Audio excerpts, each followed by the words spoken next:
So just to kind of lay the groundwork here, I'm going to talk about some general financial principles. I am going to spend a lot talking about retirement because that's a big area that people save for and that they don't think about early, but they should. And I'm going to focus on things for freelancers. Okay, so you guys are basically freelancers. We have a lot of freelancers nowadays with a big gig economy. And so you have to do a lot more kind of do it yourself. So if you get into a situation where you have access to a 401k down the road, then you should definitely be taking advantage of that, maxing that out before you go to like IRAs and other vehicles. But that's that's not going to be the focus of this presentation. By the way, are we beginning? Yes. Yeah. Okay. All right. So going into financial management. So when we talk about financial management, broad level. Okay, I'm thinking about retirement, like I said. Thinking about emergency. Of course, you always need to have some emergency savings as cash. General rule of thumb, most advisors will tell you 3 to 6 months of expenses. Okay, so if you don't have it yet, that's what I recommend. Maybe save 5% towards that. Okay, and then you have your retirement bucket, you have your emergency bucket, and then your other. Okay, which could be saving for a house, saving for a car, vacations, whatever it is.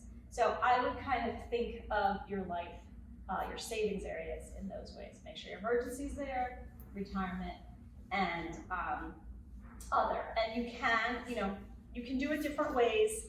I would say, if you have no emergency, it's probably good to get the emergency fairly soon.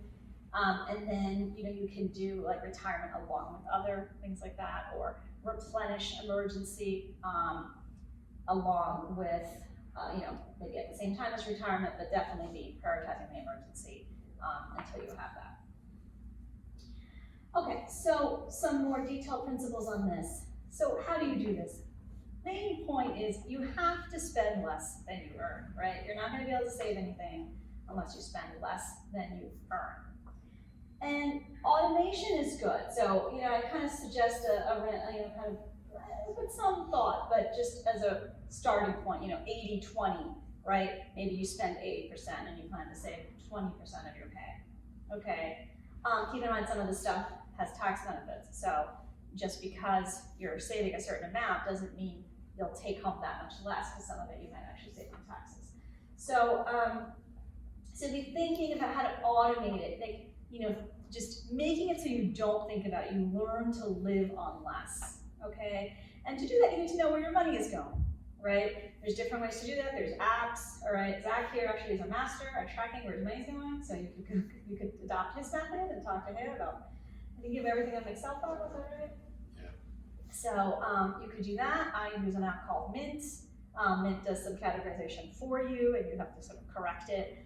But you really got to know where your money's going, be thoughtful about it. I'm one of those people, it may seem like a small amount of money, but over the course of the year, it adds up. So I might watch a Netflix show for like a month, and then I'm like, okay, well, I'm actually not gonna watch Netflix again until the next series of this comes out. So why am I paying every month for Netflix? So, just things like that that's mindless, just look at it. Or could you be, spending a little less on coffee? Are you spending, too much on whatever it is? Just make sure you're thoughtful about it. Everybody has different values when it comes to money. It's not a matter of right or wrong, but just being thoughtful about where the money's going.